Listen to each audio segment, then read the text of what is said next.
ભારત અને જાપાનના સંરક્ષણ મંત્રીઓ વચ્ચે દ્વિપક્ષીય બેઠક. બંને દેશોએ હિન્દ પ્રશાંત ક્ષેત્રમાં શાંતિ અને સ્થિરતા માટે સંરક્ષણ સહયોગને વધુ મજબૂત બનાવવાનો લીધો નિર્ણય. સમુદ્રી સુરક્ષા, નૌસૈનિક સહયોગ, સંરક્ષણ ઉપકરણ, સૈન્ય અભ્યાસ જેવા ક્ષેત્રે સહયોગ વધારવા સમજૂતી. જંતર મંતર પર સીજેપીના પ્રદર્શન દરમિયાન થયેલ હિંસા મામલે સુપ્રીમ કોર્ટનું મહત્વનું પગલું. હિંસાની હાઈકોર્ટે 5 સભ્યવાળી હાઈ પાવર કમિટીની કરી જાહેરાત. નિવૃત્ત જસ્ટિસ આર સુભાષ રેડ્ડી કમિટીના રહેશે અધ્યક્ષ. પ્રદર્શનકારીઓ પર બળપ્રયોગ સાથે પોલીસ કર્મીઓ પર થયેલ હુમલા સહિત અન્ય ઘટનાઓની થશે તપાસ.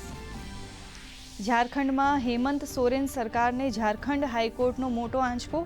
જેપીએસસીની 11મી અને 13મી પરીક્ષાઓ સહિત ખાદ્ય સુરક્ષા કર્મીઓની નિયુક્તિ રદ કરવાના નિર્ણય પર લગાવી રોક. 15 સપ્ટેમ્બર સુધી જવાબ દાખલ કરવા સૂચના.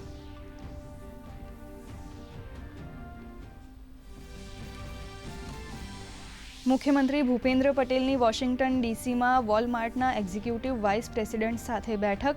એમએસએમઈ અને કારીગરો માટે વૈશ્વિક તકો વધારવા વોલમાર્ટ સાથે ગુજરાત સરકારની ચર્ચા.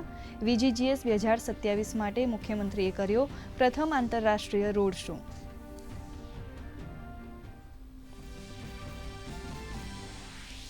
આરોગ્ય મંત્રી પ્રફુલ્લ પાનસેરિયાની ખોરાક અને ઔષધ નિયમન તંત્રના ઉચ્ચ અધિકારીઓ સાથે બેઠક.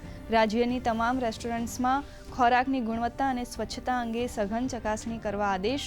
રાજ્યમાં 137 રેસ્ટોરન્ટ્સને સંપૂર્ણપણે બંધ તો 6 ને કરાઈ સીલ. ભાવનગરમાં નકલી દારૂકાંડમાં મોટી કાર્યવાહી.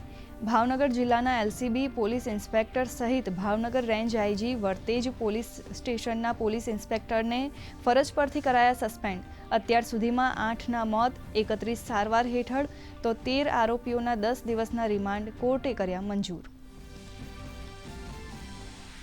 ગુજરાતની 100 વર્ષ જૂની પરંપરાગત ટાંગલિયા આર્ટને મળી વૈશ્વિક ઓળખ.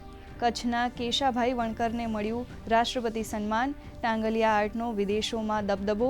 યુવા વર્ગમાં ટાંગલિયા આર્ટના પહેરવેશની ભારે ડિમાન્ડ.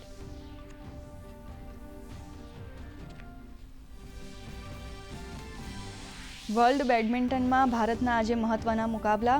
ટ્રેસા જોલી અને ગાયત્રી ગોપીચંદે જાપાનની રી નિવાનાગા અને કી નાકાનિશીને હરાવી ક્વાર્ટર ફાઇનલમાં મેળવ્યો પ્રવેશ.